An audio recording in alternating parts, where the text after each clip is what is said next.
Chapter में हम क्या पढ़ने वाले हैं, पॉजिटिव रोल ऑफ माइक्रोब्स के बारे में फोकस करेंगे। पॉजिटिव रोल्स ऑफ माइक्रोब, कि माइक्रोब को आप कहाँ कहाँ यूज़ कर सकते हैं। तो before starting this chapter, first of all write down the brief introduction, कि बहुत ही छोटा चैप्टर है, मे बी मुझे लगता है 4 या 5 डे में आपका ये चैप्टर ओवर हो जाएगा, up to Saturday.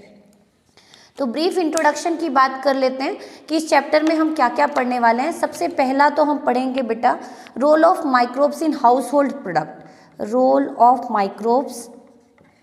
Microbes in household product. Household product बहुत सारे, आप फर्मेंटेड फूड खाते हैं, ढोकला खाते हैं, इडली खाते हैं और बेक्ड आइटम खाते हैं, कर्ड खाते हैं। तो इन सब में आप देखते हैं कि इनकी फॉर्मुलेशन में बैक्टीरिया का यूज़ है, ईस्ट का यूज़ है लार्ज स्केल पे। तो उन सब के बारे में डिटेल देखेंगे बेटा। क्वेश्चन बहुत ही शॉर्ट क्वेश्चन आते हैं इस चैप्टर से। यदि सिंपली सी मैं आपको बात बताऊं तो बोर्ड पॉइंट ऑफ व्यू में मेनली आपको स्टार्टर पे फोकस करना होगा कि कौन से माइक्रो ऑर्गेनिज्म को किस चीज़ के फॉर्मुलेशन में यूज़ किया जाता है। तो ब्रीफ इंट्रोडक्शन के साथ स्टार्ट करते हैं बेटा आज का चैप्टर हम, कि सबसे पहला role of microbe in household product, कि हाउस होल्ड की फॉर्मुलेशन में हम कहाँ कहाँ पे माइक्रोब को यूज़ करते हैं। फिर उसी तरह से microbes in industrial product, microbes in industrial product, कि बहुत सारे एंटीबायोटिक मार्केट में आते हैं बेटा, सुने होंगे आपने, belong to broad spectrum and narrow spectrum antibiotic. तो इंडस्ट्रियल प्रोडक्ट्स की फॉर्मुलेशन में भी हम यूज़ करते हैं बेटा माइक्रोब को।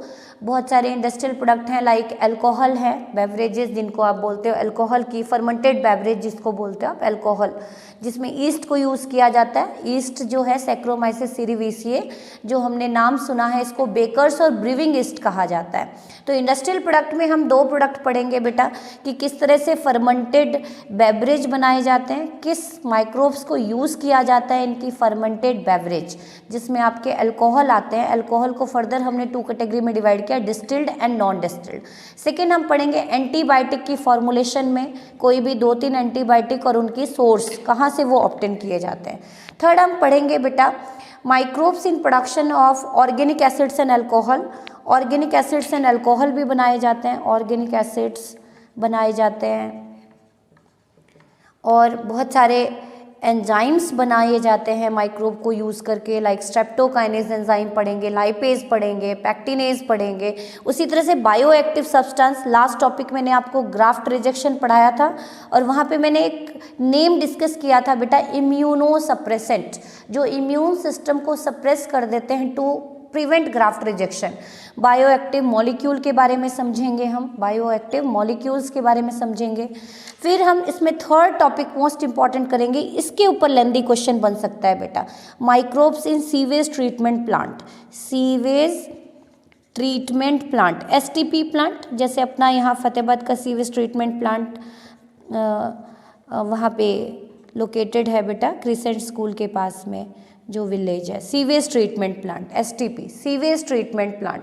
नीड फॉर सीवेज ट्रीटमेंट क्यों जरूरत पड़ी, इसके अंदर हम 2 हेडिंग पढ़ेंगे, Ganga action plan, Ganga action plan and Yamuna action plan, कि बहुत सारा सेंट्रल गवर्नमेंट सब्सिडी देती है, बहुत सारा पैसा देती है एसटीपी प्लांट लगाने के लिए, generally to check water pollution, क्योंकि यदि सीवेज वाटर को डायरेक्टली ऐड करेंगे हम इसमें तो पॉल्यूशन लेवल बढ़ता जाएगा। यदि सिंपली कहूँ तो बॉड बायोलॉजिकल ऑक्सीजन डिमांड बढ़ती जाएगी, विच is a indicator of pollution. Detail में डिस्कस करेंगे।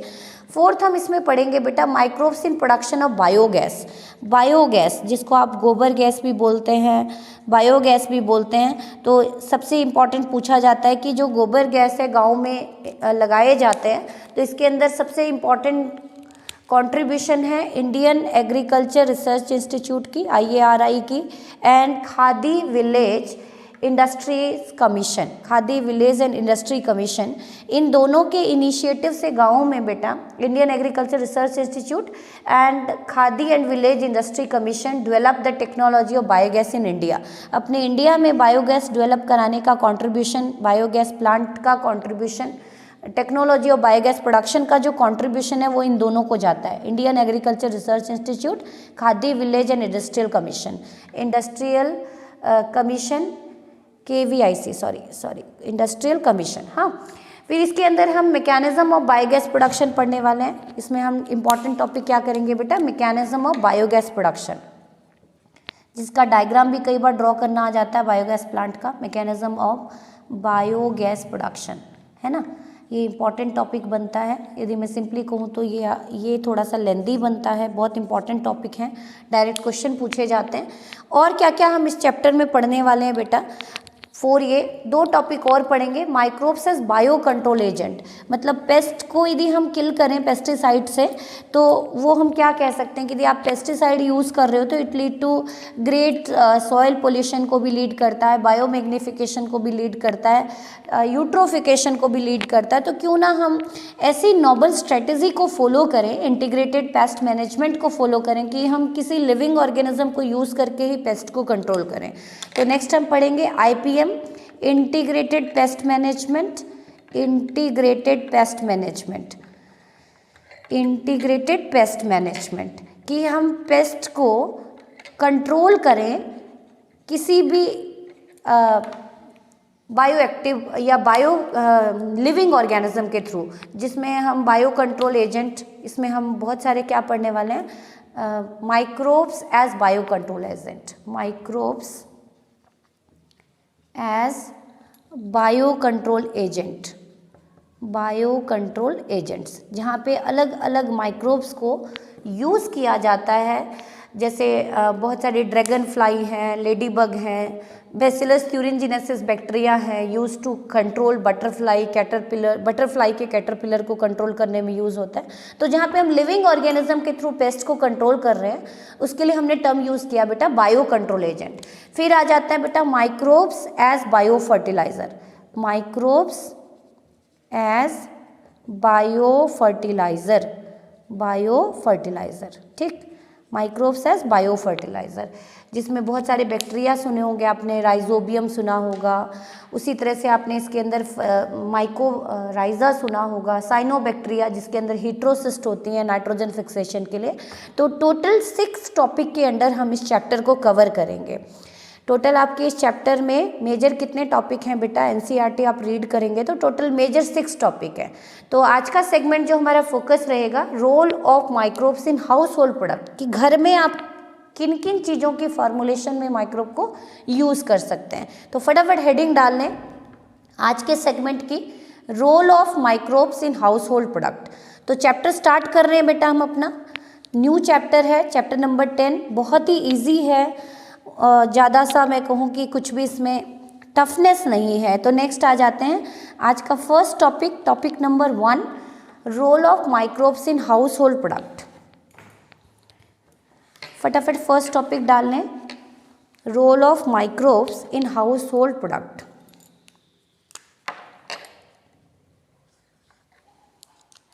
Microbes in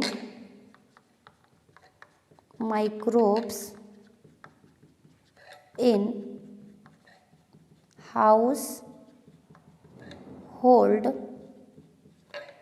products.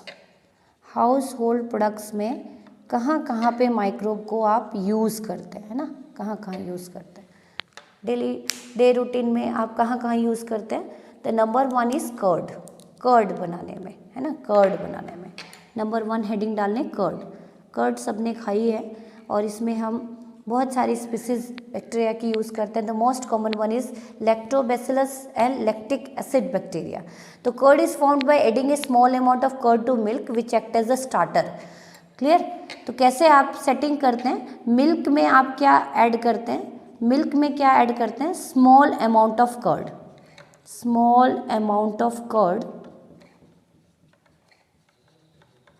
कर्ड जिसको हम बोलते हैं starter, which lead to curdling of milk,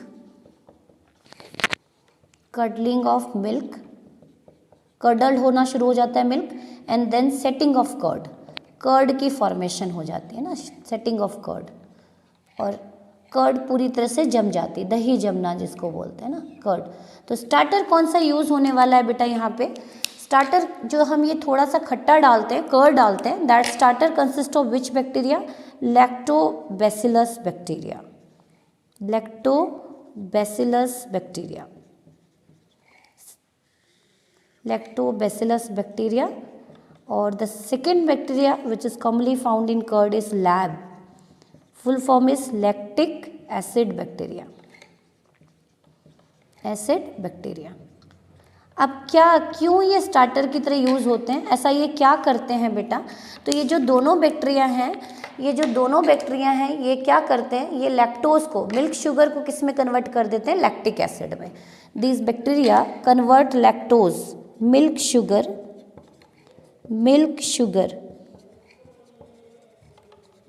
sugar को ये बैक्टीरिया किस में कन्वर्ट कर देते हैं, ये बैक्टीरिया किस में कन्वर्ट कर देते हैं बेटा, लैक्टिक एसिड।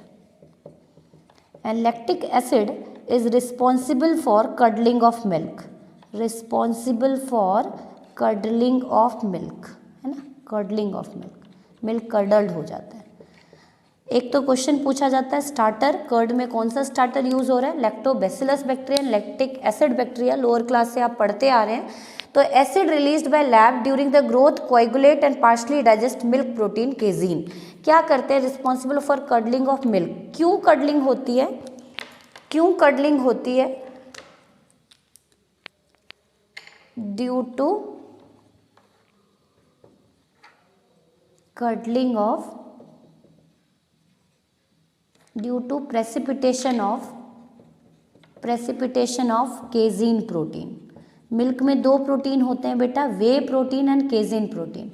तो हम ऐसा मानते हैं कि ये bacteria and responsible for semi digestion of milk protein, milk के प्रोटीन की डाइजेशन में भी हेल्प करती है और प्रेसिपिटेट आउट कर देती है, डाइजेस्ट कर देती है, जिसकी वजह से कर्ड की सेटिंग, दूध किस में कन्वर्ट हो जाता है, कर्ड में। एसिड जो है released by LAB during the growth coagulate and partially digest milk protein casein. क्या कर रहा है ये एसिड, ये सिंपली कोएगुलेट कर रहा है, ये कोएगुलेट कर रहा है, कोएगुलेट जमा रहा है, कोएगुलेट कर रहा है एंड पार्शली डाइजेस्ट केजीन प्रोटीन,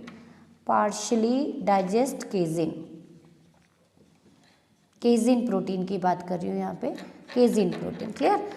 थोड़ा सा बेनिफिट्स देख लेते हैं बेटा, क्या बेनिफिट्स हैं कर्ड के, बेनिफिट्स ऑफ कर्ड लिखें, फटाफट हेडिंग डालें।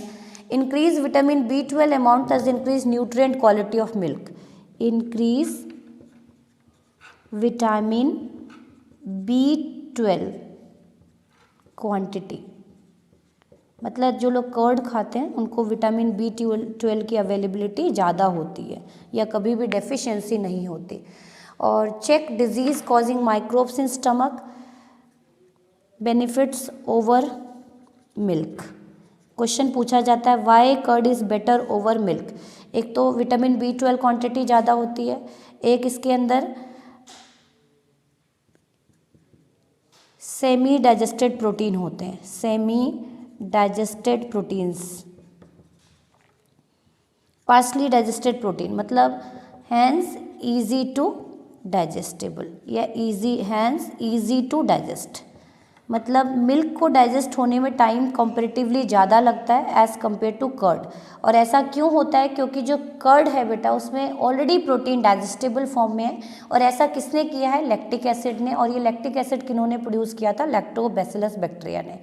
देखा आपने, विटामिन B12 भी ज़्यादा है, प्रोटीन अवेलेबिलिटी भी ज़्यादा है, and check disease causing microbes in stomach और gut. Third, act as a prebiotic, it decrease or check disease causing microbes in gut, hence maintain gut immunity। तो कर्ड क्वेश्चन पूछा जा सकता है, name the starter used in curd, definitely you go through these bacteria. And what are the benefits of milk over benefits of curd over milk. तो 3 आप uses बता सकते हैं कि why it is beneficial over milk, कि एक तो vitamin B12 content ज़्यादा होता है, सेमी डाइजेस्टेबल प्रोटीन होते हैं, और तीसरा ये गट इम्यूनिटी को मेंटेन करता है। Now the second use of microbes in household product, dough बनाना, जो हम आटा गूंथते हैं, ढोकला, जितने भी बेक्ड आइटम है या जो ब्रेड है, बेकिंग इंडस्ट्री है, वहाँ पे आप कौन से माइक्रोब को यूज़ करते हो। तो नेक्स्ट है डो मेकिंग और बेक्ड फूड आइटम। नेक्स्ट है dough making and baked food item. Heading डालने डो फॉर बेकरी और कोई भी जो फर्मेंटेड फूड आइटम्स होते हैं आपके, इडली डोसा, जितने भी साउथ इंडियन फूड होते हैं। तो now the next category is dough making. Dough making for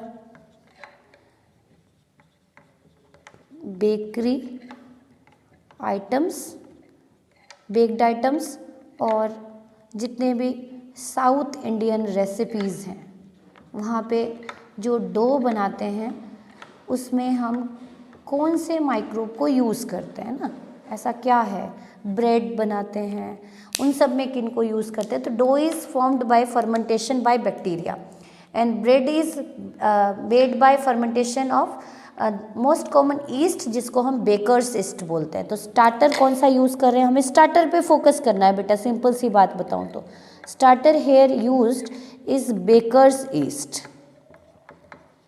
bakers yeast name लिख लें इस बेकर्स ईस्ट का। साइंटिफिक नेम पूछा जाता है Saccharomyces, Saccharomyces cerevisiae, Saccharomyces cerevisiae. इस ईस्ट को यूज़ किया जाता है। करता क्या है ये ईस्ट, देखते हैं इसके बारे में। तो जो डो है फूल जाता है आटा, या ये किस वजह से पॉसिबल है बेटा, ये क्या करते होंगे ये ईस्ट, उसके बारे में समझेंगे। तो जो CO2 है release during the process of fermentation give the puffy appearance to dough. Saccharomyces cerevisiae release CO2 during fermentation process. आप देखते हो कि ढक के रख दिया जाता है ईस्ट के कुछ पैलेट डाल के, during fermentation process which cause या which provide which give puffy appearance to dough, which provide puffy, puffiness, फूल जाता है आटा, puffy appearance to dough, to dough. Dough को पफी अपीयरेंस देता है ना, डो को पफी अपीयरेंस दे रहा है। And is use to make food item idli dosa bread, puffy appearance दे रहा है बेटा। And it is of due to leavening of CO2, leavening of CO2, CO2 की लीवनिंग होती है। और कहाँ कहाँ यूज़ किया जाता है, यूजेस कहाँ किया जाता है इन इस तरह के डो को, यूजेस कहाँ किया जाता है इस तरह के डो को, आप देख लें।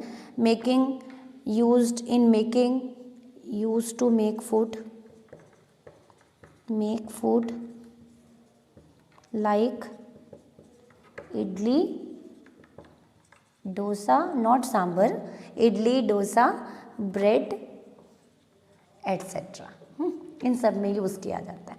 Now the third category toddy, cheese के फॉर्मेशन में भी यूज़ किया जाता है बेटा। तो नेक्स्ट हेडिंग डाल लें third category.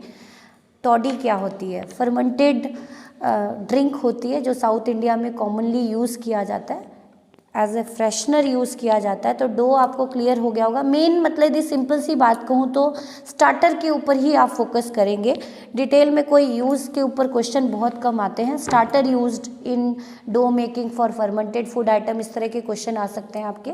Now the third one is toddy. जैसे यहाँ पे आप देखते हो कि गाँव में राबड़ी पीते हैं लोग, एग्जैक्टली सेम कुछ इसी तरह का ट्रेडिशनल ड्रिंक है जो साउथ इंडिया का है। And it is made by fermentation of SAP from palm tree. Palm tree में कट लगाया जाता है, उसमें से जो सैप लिक्विड एक्सुडेट इकट्ठे होते रहते हैं उसको ढक के रख दिया जाता है और नेक्स्ट मॉर्निंग उसको सर्व किया जाता है एज ए रिफ्रेशिंग ड्रिंक, उसको बोलते हैं टॉडी बेटा। तो toddy is a traditional drink of south India, it is a traditional drink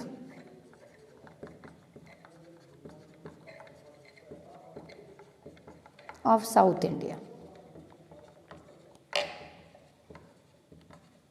और क्या किया जाता है, made by fermentation of SAP, palm sap की फर्मेंटेशन कराई जाती है और इससे प्रोड्यूस किया जाता है टॉडी, जो रिफ्रेशिंग ड्रिंक होती है। वहाँ पे रिफ्रेशिंग, कोई गेस्ट आए उसको सर्व किया जाता है रिफ्रेशिंग ड्रिंक, जैसे अपने यहाँ पे चाय कॉफ़ी सर्व करते हैं, उसी तरह से साउथ इंडियन विलेजेस में जो सबसे रिफ्रेशिंग ड्रिंक कॉमनली यूज़ किया जाता है दैट इज़ टॉडी, जिसमें से सबसे पहले पाम ट्री पे कट लगाया जाता है बेटा, पाम सेप को कलेक्ट किया जाता है, फिर उसको ओवरनाइट ढक के रख दिया जाता है और जो फर्मेंटेड फॉर्म आ गई उसकी वो कंज्यूम किया जाता है। लेकिन लंबे टाइम तक 2-3 डेज यदि इसको रख दिया जाए तो इट बिकम हाईली पॉइजनस और पंजेंट और बिटरनेस आ जाएगी, इसीलिए फ्रेश टॉडी ही कंज्यूमेबल है, जो थोड़ा सा स्टेल हो गया उसको फर्दर कंज्यूम नहीं किया जाता। Now the fourth category cheese making.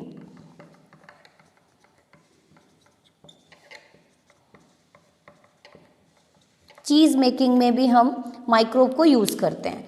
Cheese making में देख लेते हैं कैसे यूज़ करते हैं बेटा माइक्रोब को। Cheese making is formed by partial degradation of milk by different microorganism. Cheese making, cheese बहुत अलग अलग टाइप के चीज़ सुने होंगे आपने, मोज़रेला चीज़ सुना होगा, स्विस चीज़ सुना होगा, रॉकफोर्ड चीज़ सुना होगा। तो यहाँ पे अलग अलग चीज़ की फॉर्मुलेशन में अलग अलग स्ट्रेन ऑफ माइक्रोब्स को यूज़ किया जाता है। तो cheese is formed by partial degradation of milk,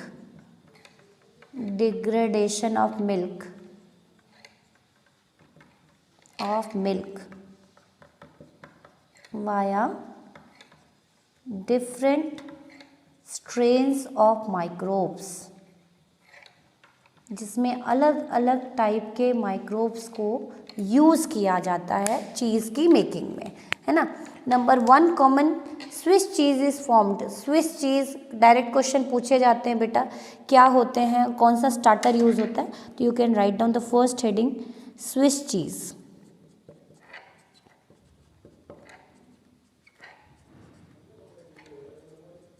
direct question पूछा जाएगा स्विस चीज़ क्या होते हैं, किस तरह का कैरेक्टरिस्टिक फीचर होता है, formation of large holes due to production of large amount of CO2। आप लोगों ने स्पॉन्ज बॉक्स वाला कार्टून देखा होगा, तो जो आपने चीज़ देखा है पीस, उसमें बड़े बड़े होल देखे होंगे बेटा, स्विस चीज़ बोला जाता है उसको। कैरेक्टरिस्टिक फीचर क्या बताया, formation of Swiss cheese is characterised by, कैसे पहचानेंगे आप इसको, कैरेक्टराइज्ड बाय लार्ज होल्स, बड़े बड़े होल्स होते हैं इस चीज़ में, large holes due to production of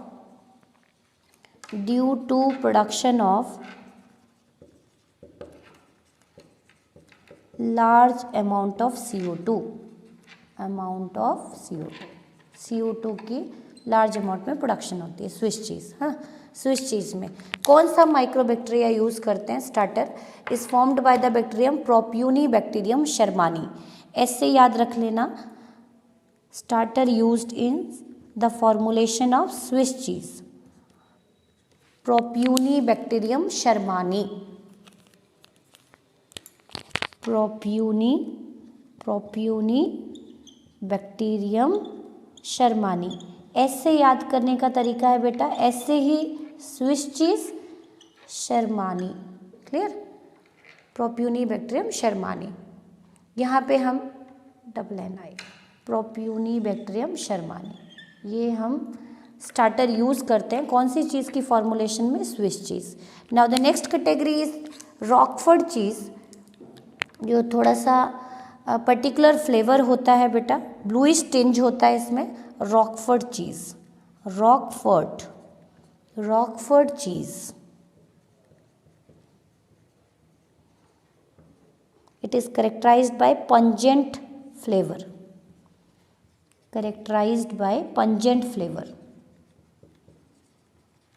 by बड़ा ही पंजेंट सा टेस्ट भी होता है, फ्लेवर भी होता है, बहुत टेस्टी तो नहीं कह सकते, लेकिन एज ए ड्रेसिंग यूज़ किया जाता है इसको सजाने के लिए ना, डेकोर करते हैं ना जो भी फूड आइटम होते हैं। रॉकफोर्ड चीज़ पंजेंट लेकिन कॉस्टली होता है। और इसकी जो स्टार्टर है, स्टार्टर कौन सा यूज़ किया जाता है रॉकफोर्ड चीज़ में, starter used for the formulation of Roquefort cheese is Penicillium roqueforti. Penicillium fungus है बेटा ये, पेनिसिलियम रॉकफोर्टाई। मतलब आप देख रहे हैं कि कहीं पे हम बैक्टीरिया यूज़ कर रहे हैं और कहीं पे हम फंगस को यूज़ कर रहे हैं for the formulation of different type of cheese.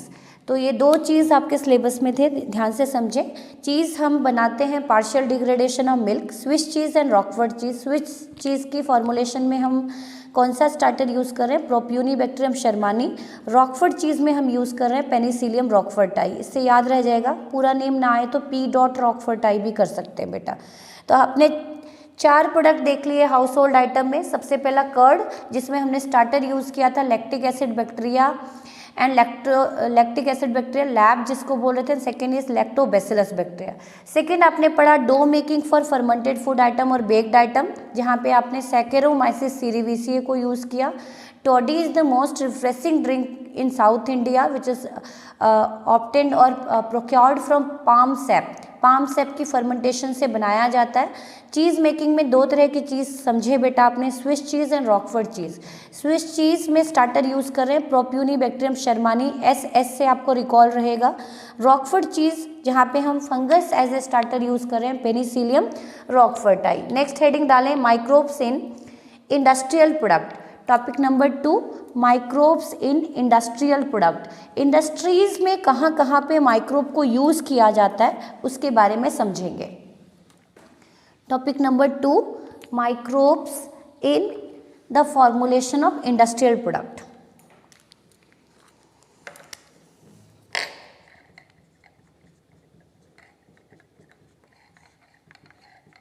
Microbes house hold हम समझ चुके हैं। Microbes in industrial product. Industrial products में कहाँ कहाँ यूज़ होता है, अल्कोहल बनाने में यूज़ होता है, एंटीबायोटिक बनाने में यूज़ होता है, बहुत सारे बायोएक्टिव सब्सटेंस की फॉर्मुलेशन में यूज़ होता है। तो उसको हम समझेंगे आज के सेगमेंट में फटाफट। Large scale production of various compound is industry is done at very large vessel called fermenter.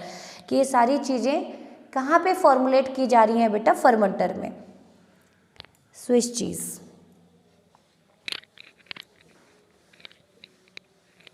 Microbes in industrial, जैसे आप घर में जो चीज़ें बनाते हैं वो स्मॉल स्केल पे बनती हैं, लेकिन जो इंडस्ट्री में कोई चीज़ बनती है वो इतने स्मॉल स्केल पे नहीं बनती, लार्ज स्केल पे बनती है। तो कहाँ पे बनाए जाते हैं microbes in industrial products are formulated in a specialised vessel called fermenter.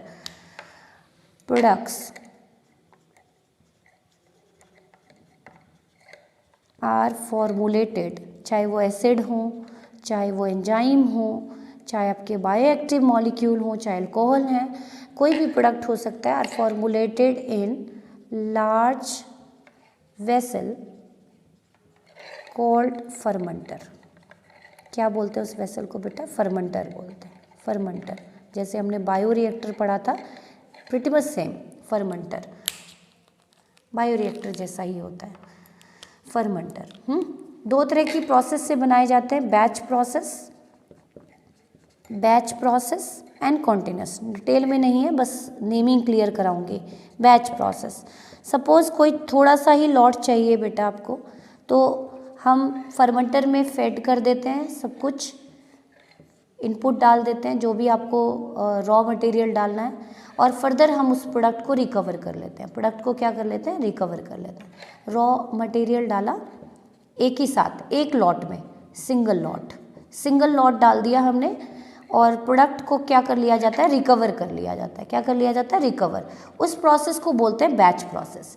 लेकिन यदि मैं सिंपल सी बात कहूँ कि एक फर्मेंटर है बेटा, इधर से आप इनपुट डाले जा रहे हैं, कोई भी इनपुट डाल रहे हैं, और इधर से कंटिन्यूस उसकी आउटपुट होती जा रही है। मतलब यहाँ से इनपुट में आप रॉ मटेरियल डाल रहे हैं, क्या डाल रहे हैं, रॉ मटेरियल, कंटिन्यूस एडअप होते जा रहे हैं, और कंटिन्यूसली यहाँ से प्रोडक्ट बाहर निकलता जा रहा है, और लंबे टाइम तक ये प्रोसेस चलती रहती है, 1 year 2 year 3 year continue, and that process is said to be continuous. तो 2 तरह के प्रोसेस से प्रोडक्ट फॉर्मुलेट किए जाते हैं इंडस्ट्री में। It may B batch process और कॉन्टिन्यूस प्रोसेस। मतलब जस्ट जब आपको ये फर्मेंटर क्लीन करना है तो ही इसको रोका जाता है, नहीं तो कंटिन्यूस इसमें फेड किए जाते हैं रॉ मटेरियल। प्रॉपर सेंसर्स लगे होते हैं जो टेम्परेचर को, ऑक्सीजन को, हर तरह के फॉर्म, कोई सब्सटेंस, अनवांटेड सब्सटेंस ना बन रहे हैं, उनको मॉनिटर किया जाता है प्रॉपरली और प्रोडक्ट को कंटिन्यूसली रिकवर कराया जाता है। तो there are two process, batch and continuous process, through which these material are recovered और फॉर्मुलेटेड। तो नंबर 1 हेडिंग डाल लें कि इस फर्मेंटर में क्या क्या बनाए जाते होंगे। Fermenter is a large steel tank जहाँ पे हर चीज़ की मॉनिटरिंग होती है बेटा, कितना प्रोडक्ट डाला जा रहा है। इवन सैम्पलिंग पॉट्स भी होते हैं जिनमें से मटेरियल को बीच बीच में निकाल के ये भी चेक किया जाता है whether the product is formulated और नॉट। टेम्परेचर को, एंटी फॉर्मिंग सब्सटेंस डाले जाते हैं, प्रॉपर एरेशन क्रिएट की जाती है क्योंकि दी बैक्टीरियाज को, माइक्रोब्स को, फंगस को या किसी भी बैक्टीरिया को ऑक्सीजन नहीं मिलेगी तो the process of fermentation get halt, stop हो जाएगी। इसलिए to maintain the continuity of fermentation oxygen proper amount पे प्रोवाइड की जाती है। तो इन सारी चीज़ों को ध्यान में रखा जाता है। तो हेडिंग डाल लें कि कौन कौन से प्रोडक्ट हम फॉर्मुलेट करते हैं फर्मेंटर्स के अंदर। नंबर 1 इज अल्कोहलिक बेवरेज और फर्मेंटेड बेवरेज। अल्कोहलिक बेवरेज में नंबर 1 डाल लें फर्मेंटेड बेवरेज और अल्कोहलिक बेवरेज। मतलब जितने भी अल्कोहल है, अल्कोहल तो डेफिनेटली सुना ही होगा आपने। It is prepared by the process of fermentation. Anaerobic respiration हम पढ़ चुके हैं 10th क्लास में, लोअर में भी पढ़ चुके हैं, +1 में भी पढ़ चुके हैं। तो फर्मेंटेड बेवरेज क्या होते हैं?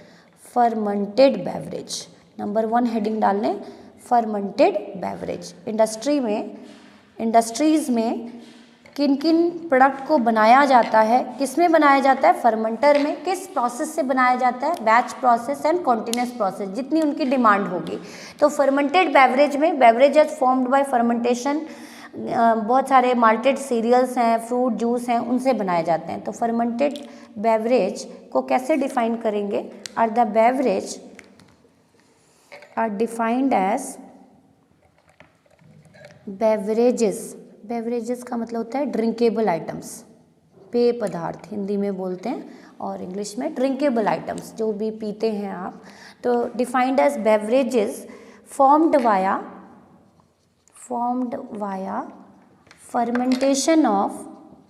fermentation of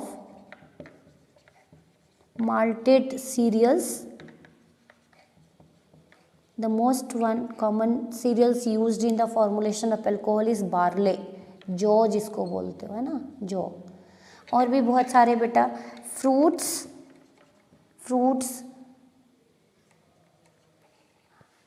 defined as beverages formed by fermentation of malted cereals, fruits, etc. via using brewing yeast, Saccharomyces cerevisiae। ये एक ऐसा ईस्ट है जो लीवनिंग ऑफ डो की पफिनेस के लिए भी रिस्पॉन्सिबल होता है और अल्कोहल बनाने के लिए भी यूज़ होता है। इसीलिए इसको हम बोलते हैं baker's and brewer's yeast. Alcohol industry को ब्रीवर इंडस्ट्री बोला जाता है, ब्रीविंग बोला जाता है उस प्रोसेस को, और जो आपके बेक्ड प्रोडक्ट हैं बेकर। तो बेकिंग में भी, बेकिंग आइटम बनाने में भी हम इस ईस्ट को यूज़ कर रहे हैं, डो की मेकिंग में, और ब्रीविंग इंडस्ट्री अल्कोहल बनाने में भी हम इसी ईस्ट को यूज़ कर रहे हैं। तो क्या करता है ये बेटा brewer yeast? To produce ethanol. ये जो भी सीरियल्स हैं इनमें स्टार्च है, फ्रूट जूसेस में जो शुगर है उसको ये किस में कन्वर्ट कर देता है? किस में कन्वर्ट कर देता है? To produce ethanol, to produce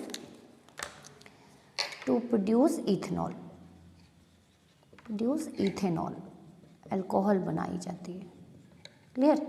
और एक चीज़ खासियत बता दूं कि बियॉन्ड 13% अल्कोहल होने के बाद ये कितनी लिमिट तक अल्कोहल की फॉर्मेशन करता है? 13%। Beyond 13% of alcohol east get killed. मतलब कितने परसेंट ऑफ अल्कोहल तक ही ये काम कर सकता है, या आप कहें कि जब ये शुगर को अल्कोहल में कन्वर्ट कर रहा है, तो जैसे ही 13% अल्कोहल तक बनेंगे तब तक ये मतलब वर्किंग कंडीशन में रहेगा। 13% अल्कोहल कंटेंट बढ़ते ही इन ईस्ट की क्या होनी शुरू हो जाती है, किलिंग। तो जितने भी आपको अल्कोहल कुछ सुने होंगे आपने, 40%, 40%, 60% अल्कोहल कंटेंट होता है, these are distilled alcohol. Distillation से फर्दर कंसंट्रेट किया जाता है। अदरवाइज जो नेचुरल अल्कोहल है, नॉन डिस्टिल्ड वन है, उनमें मैक्सिमम अल्कोहल कंटेंट कितना पॉसिबल हो सकता है बेटा, 13%। तो formation of different type of alcohol drink depend on raw material and type of processing. तो यहाँ पे लिखें आप कि बहुत सारे हैं। फॉर्मेशन ऑफ क्या सभी जो अल्कोहल है वो एग्जैक्टली प्रिटी मच सेम होते हैं? नो। तो formation of different types of alcoholic beverages depend over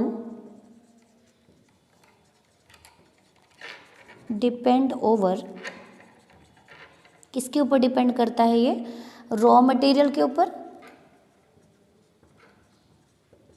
and types of processing. कैसी प्रोसेसिंग आप करा रहे हो उसकी, टाइप्स ऑफ प्रोसेसिंग, कितने लंबे टाइम तक आप उसको ट्रीट कर रहे हो, फर्मेंट करा रहे हो। हाँ, क्लियर। तो फर्मेंटेड बेवरेज में फटाफट हेडिंग डाल लें, डिस्टिल्ड एंड नॉन डिस्टिल्ड। सिर्फ एग्जाम्पल के ऊपर ही फोकस करेंगे बेटा। फर्मेंटेड बेवरेज 2 टाइप के होते हैं, distilled and non distilled. Distilled का मतलब जो डिस्टिलेशन प्रोसेस से बनाई गई हैं, जिसमें अल्कोहल कंटेंट डेफिनेटली ज़्यादा होता है and taken in very small amount, और बहुत ही डाइल्यूट फॉर्म में लिया जाता है। तो 2 तरह के हैं, distilled and non distilled alcohol. It is of 2 type, distilled, पहले लिख लें non distilled, non distilled alcohol, non distilled alcohol. Wine and beer are produce without distillation. इसके एग्जाम्पल लिखें, नॉन डिस्टिल्ड अल्कोहल जिसमें alcohol content always less than कितना होगा, 13%, less than 13% alcohol. जिन भी alcohol में लेस देन 13% अल्कोहल होता है उनको आप non distilled, there is no distillation process को यूज नहीं किया गया। तो वाइन एंड बियर किस कैटेगरी से बिलोंग करते हैं, non distilled. And the second category is distilled alcohol.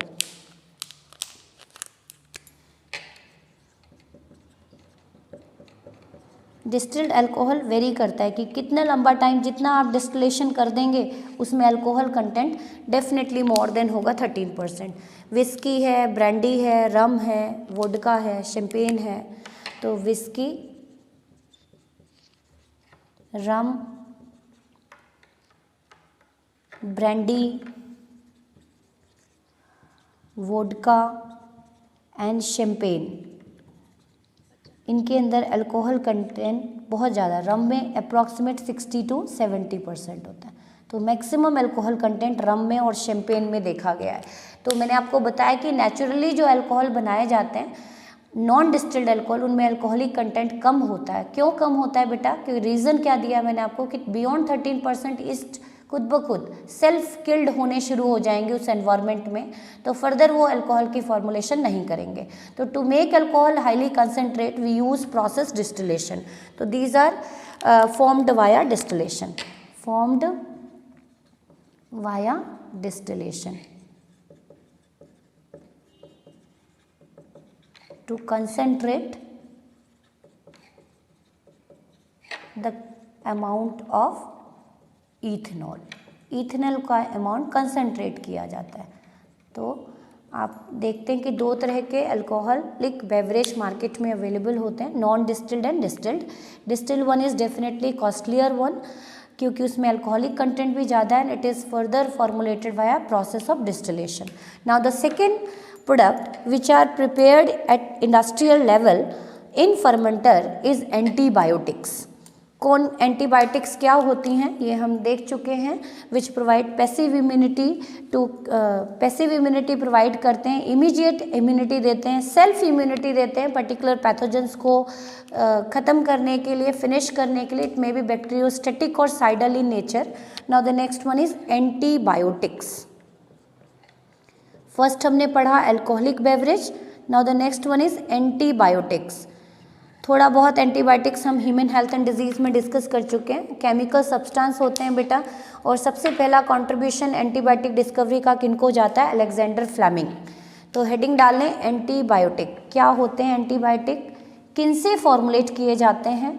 मतलब इस चैप्टर में आपका मेजर फोकस रहेगा the starter used in the formulation of different product. अलग अलग प्रोडक्ट को बनाने के लिए किन किन स्टार्टर को यूज़ किया गया. तो antibiotic are the chemical substance produced by some microbe which can kill और retard the growth of other disease causing microbes. तो एंटीबायोटिक्स को कैसे डिफाइन करेंगे? Defined as chemical substance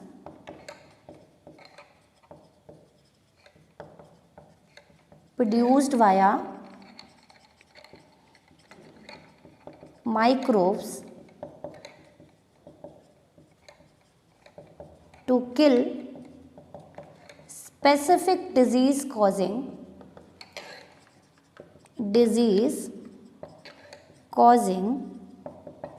pathogen. It provide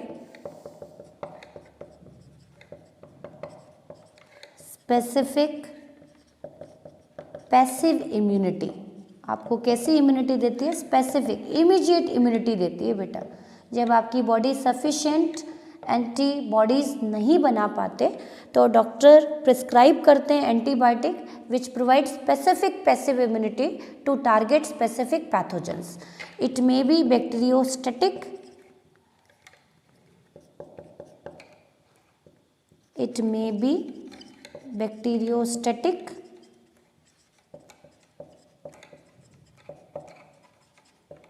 और it may be bactericidal.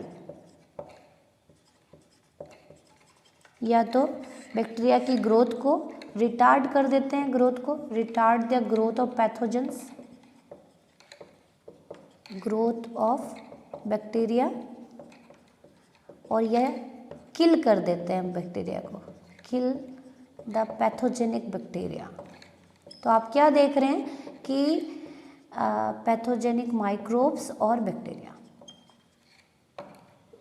तो आप देख रहे हैं कि एंटीबायोटिक या तो किसी भी पैथोजेंस की ग्रोथ को स्टॉप कर देंगे, डिजीज कॉजिंग माइक्रोब्स को, या फिर उसको अल्टीमेट किल ही कर देंगे ना. तो सबसे पहला कंट्रीब्यूशन किसको जाता है बेटा? सबसे फर्स्ट एंटीबायोटिक है penicillin, discovered by Alexander Fleming. तो फर्स्ट एंटीबायोटिक किन्होंने डिस्कवर की थी? Alexander Fleming. Alexander Fleming discovered first antibiotic. First antibiotic, सबसे पहली एंटीबायोटिक इन्होंने डिस्कवर की थी. एंटीबायोटिक जिसका नेम क्या था? पेनिसिलिन. पेनिसिलिन. क्लियर? तो बहुत सारे अलग अलग हैं. डिस्कवरी ऑफ पेनिसिलिन की बात करूं तो while working on Staphylococcus bacteria, Fleming observe the growth of mould around the bacteria did not grow.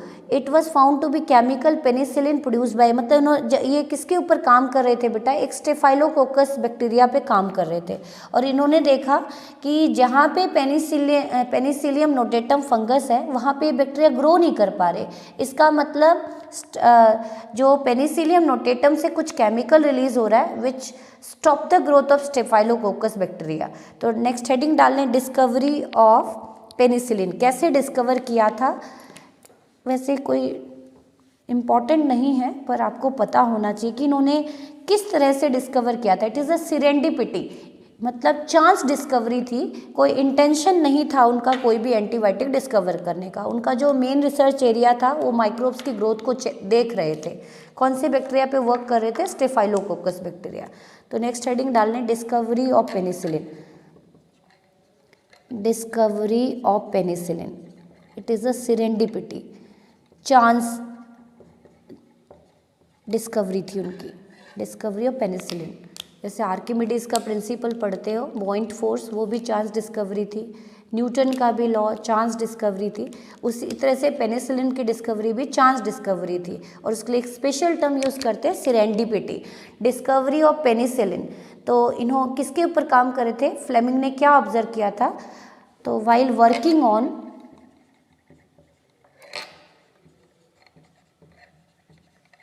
On Staphylococcus bacteria, scientific name है, सो सेपरेटली अंडरलाइन। किसके ऊपर काम कर रहे थे? इस बैक्टीरिया पे काम कर रहे थे बेटा। क्या ऑब्जर्व करते हैं देखें आप, किसके ऊपर काम कर रहे थे? Staphylococcus. Fleming observe the growth of mould. क्या ऑब्जर्व करते हैं? ऑब्जर्वेशन क्या थी? ऑब्जर्वेशन क्या देखा उन्होंने? इसके ऊपर रिसर्च करते करते उन्होंने क्या देखा? लिखें जल्दी से, क्या देखते हैं वो। ऑब्जर्वेशन देख लेते हैं कि Fleming observe the growth of mould around which the bacteria did not grow. जहाँ पे ये बैक्टीरिया ग्रो कर रहे थे वहाँ पे कुछ फंगस भी ग्रो कर रहे थे, और वो फंगस इस बैक्टीरिया की ग्रोथ को रोक रहे थे, स्टॉप कर रहे थे। को the growth of mould, the growth of mould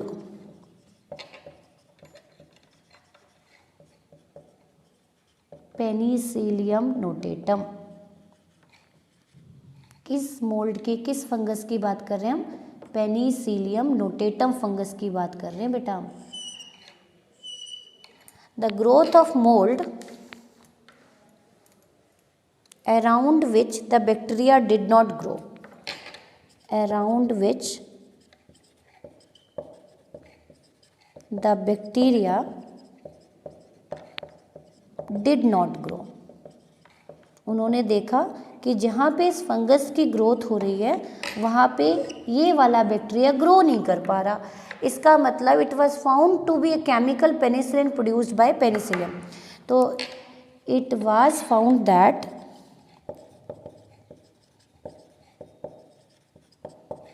a chemical released via Penicillium notatum check the growth of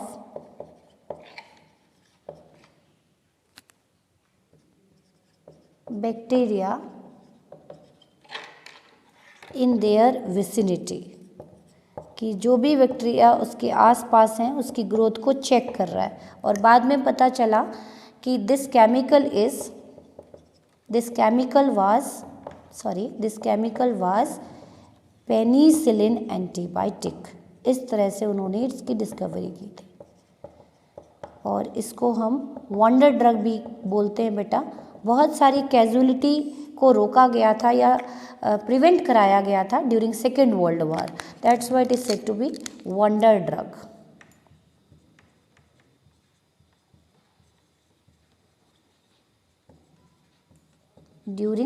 It was called wonder drug during Second World War, क्योंकि बहुत ज़्यादा कैजुअलिटी को रोका गया था, प्रिवेंट कराया गया था via using penicillin antibiotic which is a broad spectrum antibiotic. दो तरह के एंटीबायोटिक होते हैं, broad spectrum and narrow spectrum. जो एक स्पेसिफिक पैथोजन को टारगेट करते हैं उनको हम नैरो स्पेक्ट्रम बोलते हैं बेटा। जो बहुत सारे पैथोजेंस को टारगेट करने की पावर रखता है उसको ब्रॉड स्पेक्ट्रम एंटीबायोटिक कहते हैं ना। तो function of penicillin as an antibiotic was established by Ernst Chain and Howard Florey. ये डिस्कवर तो कर दिया था इन्होंने, लेकिन इसकी मार्केटिंग, मैं कहूँ कि मार्केट में एज अ एंटीबायोटिक नेम से ये आया, ये कॉन्सेप्ट किन्होंने प्रपोज किया था। तो नेक्स्ट राइट डाउन कि इसको एंटीबायोटिक के फॉर्म में फॉर्मुलेशन किन्होंने की थी।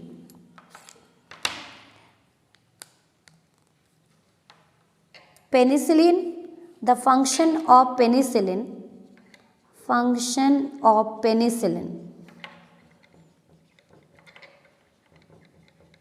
as antibiotic। मैं यहाँ पे कॉन्सेप्ट लिख रही हूँ कि पेनिसिलिन की डिस्कवरी, पेनिसिलिन की एक्सट्रैक्शन, पेनिसिलिन की functioning, everything was proposed by Alexander Fleming. But the function of penicillin as antibiotic और उसकी मार्केटिंग की गई, ये किसने इस्टेब्लिश किया था? Was established by two Nobel scientist, by two scientists Ernst Chain and Howard Florey, by two Nobel scientists Ernst Chain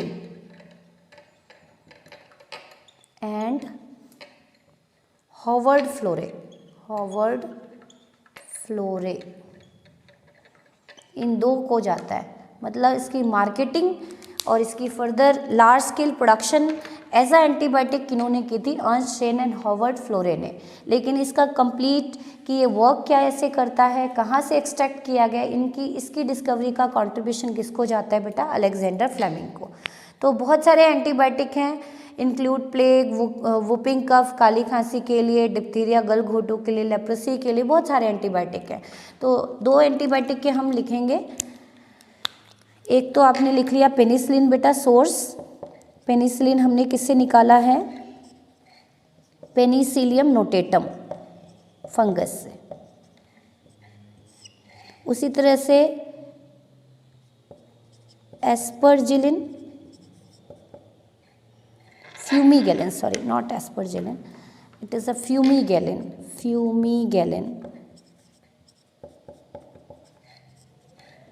Aspergillus फ्यूमीगेटस,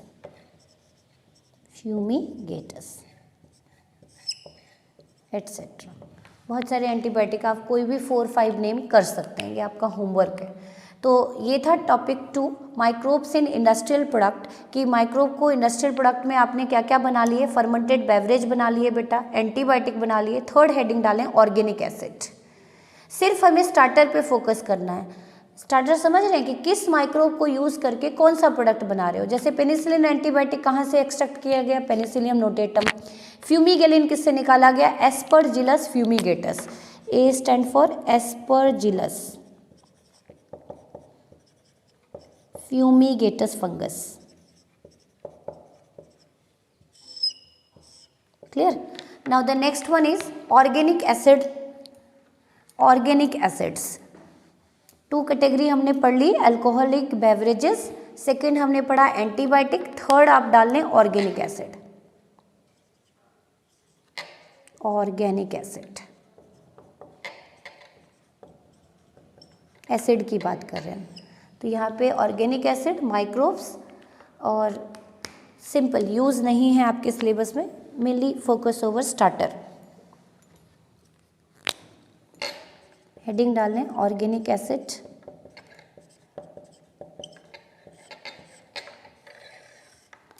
starter और microbes used. Microbes used, किस माइक्रोब को यूज़ करके आप बना रहे हो, और एक एक चलो यूजेस भी कर ही लेते हैं, single use. Number 1 citric acid. Citric acid, Aspergillus niger, इसको थोड़ा सा, एस्परजिलस नाइजर किससे ऑब्टेन किया जाता है सिट्रिक एसिड बेटा? सोर्स क्या है इसका? Aspergillus niger. सिट्रिक एसिड कहाँ यूज़ किए जाते हैं? बहुत सारे विटामिन सप्लीमेंट्स में यूज़ होते हैं, कन्फेक्शनरी में यूज़ होते हैं, that is used in confectionery items. Confectionery items, cake, pastry, confectionery items में as a flavouring agent, taste देने के लिए, और आपकी मेडिसिन्स में as a supplement.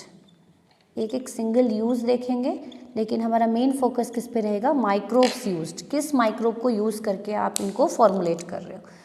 Next one is acetic acid, सिरका जिसको बोलते हैं आप, विनेगर बोलते हो जिसको, acetic acid which is commonly said to be vinegar. Apple cider vinegar सुना होगा आपने, अलग अलग टाइप के विनेगर मार्केट में अवेलेबल हैं, बहुत लार्ज स्केल पे यूज़ होते हैं, and it is obtain from Acetobacter aceti. Acetobacter aceti bacteria है बेटा, ये ध्यान रहे, फंगस नहीं है। ये भी मैं लिख देती हूँ, ये आपका फंगस था, ये आपका बैक्टीरिया है, ठीक। Bacteria, B stand for bacteria here. तो एसिटिक एसिड कहाँ यूज़ हो रहे हैं आपके? ये आपके यूज़ हो रहे हैं फूड प्रेजर्वेशन में, फूड प्रेजर्वेशन, और ग्रूमिंग में भी, शैम्पू में यूज़ होता है, बहुत सारे कॉस्मेटिक आइटम्स में भी यूज़ होता है, कॉस्मेटिक आइटम्स में भी यूज़ होता है, वेट लॉस थेरेपी में भी यूज़ होता है। तो वहाँ पे हर जगह पे इसको यूज़ किया जाता है। उसी तरह से butyric acid, butyric acid, butyric acid का सोर्स लिखें आप, Clostridium butylicum, Clostridium butylicum, butylicum. Main bacteria पे फोकस करेंगे। स्टार्टर किस माइक्रोब को यूज़ करके आप इसको बना रहे हो? It also belong to which category? Bacteria, bacteria की कैटेगरी से बिलोंग कर रहा है बेटा। आपको पता होना चाहिए कौन से बैक्टीरिया, यदि आपसे क्वेश्चन पूछ लिया जाए name to bacteria which is use to formulate organic acid, तो आप बैक्टीरिया ही लिखेंगे, वहाँ पे आप सिट्रिक एसिड नहीं लिख सकते। तो यहाँ पे ब्यूटारिक एसिड को यूज़ करते हैं बेटा। जितने भी आप देखते हैं ग्लास क्लीनिंग, जो आपका कोलिन आता है, ग्लास क्लीनिंग में यूज़ होता है, और फूड प्रेजर्वेशन में भी यूज़ किया जाता है इसको, फूड प्रेजर्वेशन में भी यूज़ किया जाता है। नाउ द फोर्थ, क्योंकि जो बैक्टीरिया होते हैं they are highly susceptible toward acidic pH. उसी तरह से लैक्टिक एसिड, अभी अभी हमने पढ़ा था lactic acid. The source of lactic acid is Lactobacillus species, Lactobacillus bulgaricus, Lactobacillus lactis, बहुत सारी अलग अलग स्पीसीज़ हैं, और इसको भी यूज़ किया जाता है as a food supplement,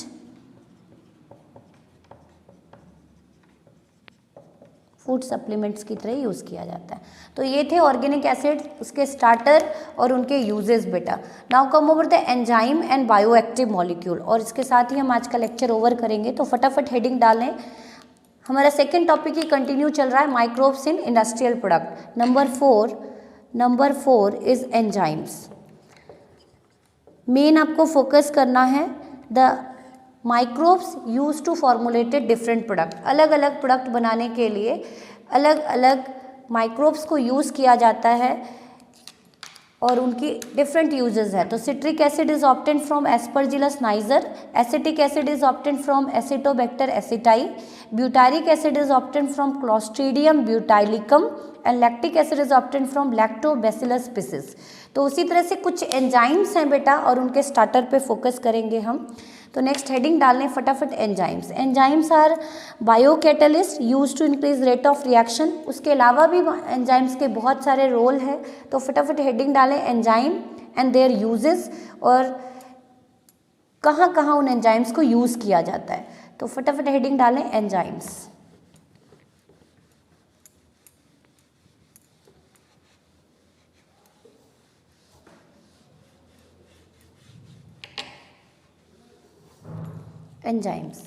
enzymes and uses.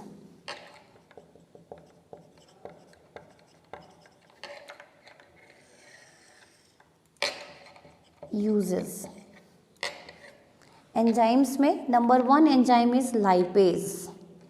Lipase जो किसको तोड़ेगा बेटा? लिपिड को तोड़ेगा। तो कहाँ कहाँ यूज़ होते हैं? It is used in laundry. आप देखते हैं कपड़ों के ऊपर ऑयल स्टेन लग जाता है तो हम उसको ड्राई क्लीन के लिए भेज देते हैं, क्योंकि घर में ऑयल स्टेन है, घी का कोई स्टेन है तो वो क्लीन नहीं होता। तो एक्चुअल में वो लॉन्ड्री में करते क्या है, उनके पास लाइपेज का सस्पेंशन होता है बेटा, वो उसके ऊपर पुट कर देंगे ऑयल स्टेन पे। तो lipase act over lipid, act over oil, और उसको फर्दर सोल्यूबलाइज फॉर्म में कन्वर्ट कर देगा छोटे छोटे मॉलिक्यूल में। तो used in detergent formulation, used in detergent formulation, detergent की फॉर्मुलेशन में यूज होता है, फॉर्मुलेशन, और you can call in laundry. उसी तरह से सेकेंड बेटा help in removing oil stone from laundry कह सकते हैं, और आप देखते हैं स्लॉटर्ड हाउस होते हैं जहाँ पे इनको काटा जाता है मीट के लिए एनिमल्स को। तो स्लॉटर्ड हाउस में बेटा जो ब्लड स्टेन होता है और जो इनको भी रिमूव करने के लिए हम किनको यूज़ करते हैं, लाइपेज को। तो use to clean blood and other stain from in slaughtered house जो बूचड़ खाने होते हैं, स्लॉटर्ड हाउस जहाँ एनिमल्स को स्लॉटरिंग की जाती है, काटा जाता है मीट कल्टीवेशन के लिए ना, वहाँ पे यूज़ करते हैं। सेकेंड एंजाइम हेडिंग डालने फटाफट, पैक्टिनेज एंड प्रोटीएज। बहुत ही इंपॉर्टेंट क्वेश्चन है। Pectinase which act over pectic acid and protease which act over protein. तो आप देखते हैं कि घर में जो आप जूस बनाते हैं बेटा, घर में जो आप जूस फॉर्मुलेट करते हैं उसमें छोटे छोटे ग्रिटल नज़र आते हैं, ग्रिटेनस फील होता है।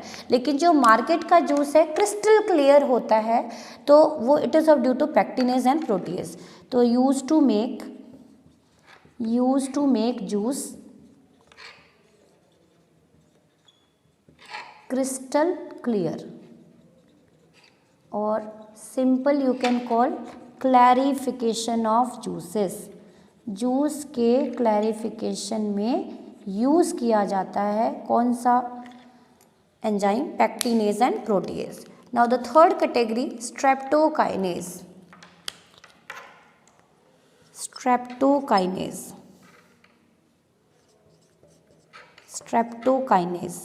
बहुत इंपॉर्टेंट है, स्टार मार्क कर लें। It also belong to bioactive substance produce by Streptococcus bacteria. किससे ऑब्टेन किए जाते हैं, सोर्स क्या है बेटा इसका, स्ट्रेप्टोकोकस, पूछ लिया जाता है कई बार, Streptococcus bacteria. It is procured from Streptococcus bacteria. कहाँ से निकाले जाते हैं, स्ट्रेप्टोकोकस बैक्टीरिया। और किस प्रोसेस से, RDT, recombinant DNA technology, biotech में हमने पढ़ा था कि produce by Streptococcus and modified by genetic engineering से बनाए गए हैं ये एंजाइम। कहाँ यूज़ होते हैं देखते हैं। स्ट्रेप्टोकाइनेज एंजाइम जो है बेटा, it is used as clot buster. आप देखते हैं थ्रोम्बोस आ जाते हैं, जो ब्लड क्लॉट आ जाते हैं, इंटरनल क्लॉटिंग हो जाती है विच हिंडर इन ब्लड सर्कुलेशन, तो उस ब्लड क्लॉट को तोड़ने का काम करता है। For removing clots from blood vessel of patient who have undergo myocardial infection, जिनको हार्ट अटैक आया है, used as clot buster because it degrade fibrin network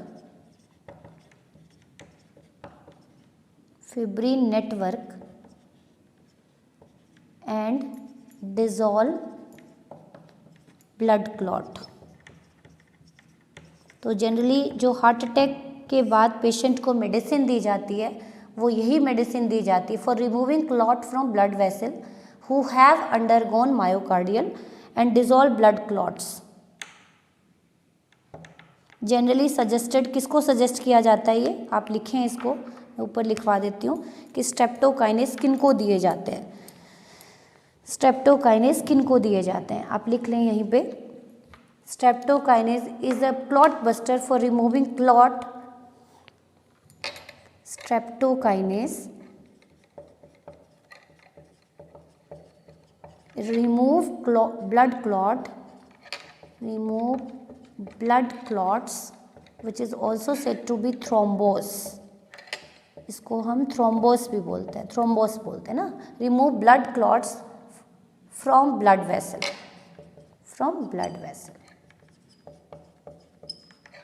क्योंकि यदि ब्लड क्लॉट्स रहेंगे तो ब्लड की सर्कुलेशन में हिंड्रेंस क्रिएट करेंगे। For blood vessel of patients who have undergone myocardial infarction। It is also said to be, simple language में हम इसको बोलते हैं heart attack.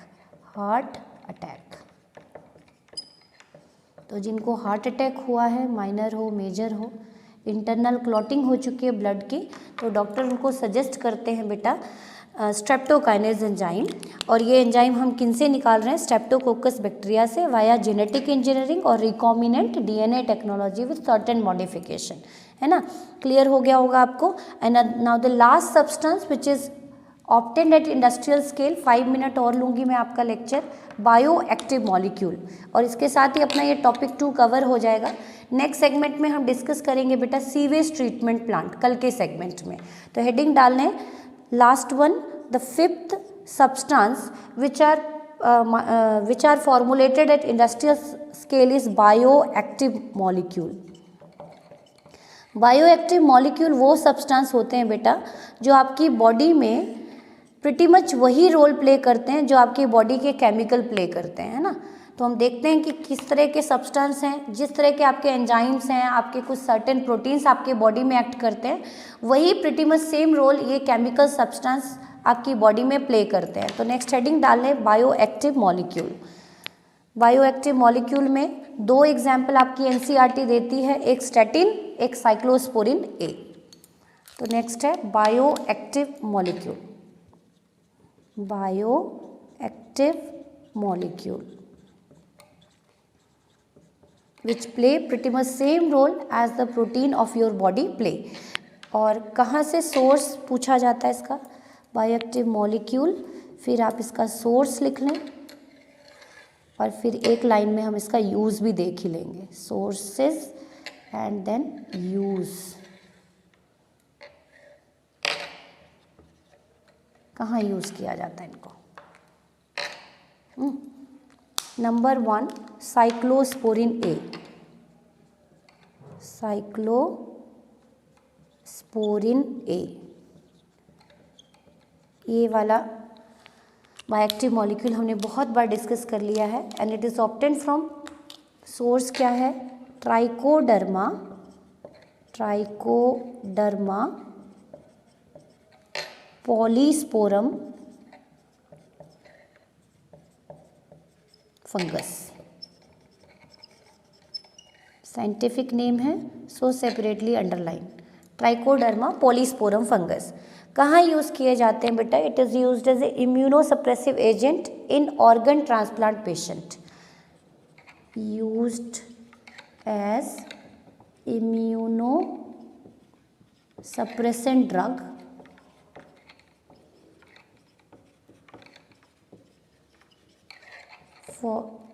or in organ transplant patient, used in organ transplant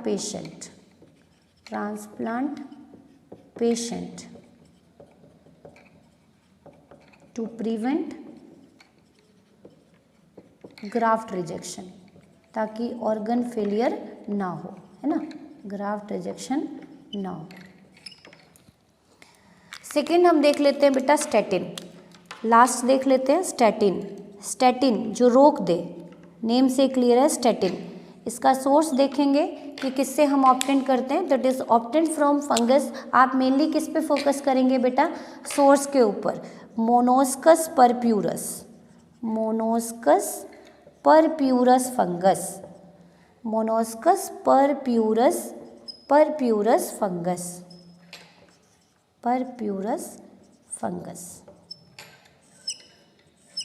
तो cyclosporin ए हमने trichoderma polysporum से निकाला, statin हम मोनोस्कस परप्यूरस से निकालते हैं। यूज़ देख लेते हैं कहाँ यूज़ करते हैं, तो it is used as a blood cholesterol lowering agent. और ये आपकी बॉडी में क्या रोल प्ले करते हैं, तो यूज्ड ये आपकी बॉडी में ही, बॉडी के सेल के साथ ही कुछ ना कुछ इंट्रैक्ट करते हैं, that's why it is said to be bioactive molecule. These molecule are the chemical substance which are formulated in industry और which interact with your body's cell, आपके बॉडी के सेल के साथ इंट्रैक्ट करेंगे, बॉडी के enzyme के साथ interact करेंगे, इसीलिए हमने इनको क्या कह दिया, बायोएक्टिव मॉलिक्यूल। तो used as blood cholesterol lowering agent. ये आपकी बॉडी में, जिनके बॉडी में कोलेस्ट्रॉल का लेवल बहुत तेज़ी से बढ़ता है, डॉक्टर उनको इस तरह की ड्रग प्रिस्क्राइब करते हैं। तो स्टैटिन जो ब्लड कोलेस्ट्रॉल की लेवल को फर्दर बढ़ने ना दे, क्या करते हैं ये, it competitively inhibit enzymes for cholesterol synthesis। Liver में कोलेस्टेरोल सिंथेसिस एंजाइम होते हैं बेटा, उन एंजाइम के को ये इनहिबिट कर देता है। तो जब वो एंजाइम ही इनहिबिट हो गए तो बॉडी में फर्दर कोलेस्ट्रॉल की सिंथेसिस को ये रोकता है। तो जनरली जिन लोगों को कार्डियो कैड है, कोरोनरी आर्टरी डिजीज़ है, उनको इस तरह की सजेस्ट की जाती है मेडिसिन। तो सजेस्ट किसको की जाती है? Suggested to CAD patient, suggested to CAD, coronary artery disease patient, जिनकी कोरोनरी आर्टरी डिजीज़ में कोलेस्ट्रॉल डिपोजिशन शुरू हो गई है, उनको इस तरह की मेडिसिन दी जाती है। लेकिन आपका मेन फोकस रहेगा बेटा इनके सोर्स के ऊपर। तो साइक्लोस्पोरिन एक किससे निकाला हमने? ट्राइकोडर्मा पॉलीस्पोरम फंगस से।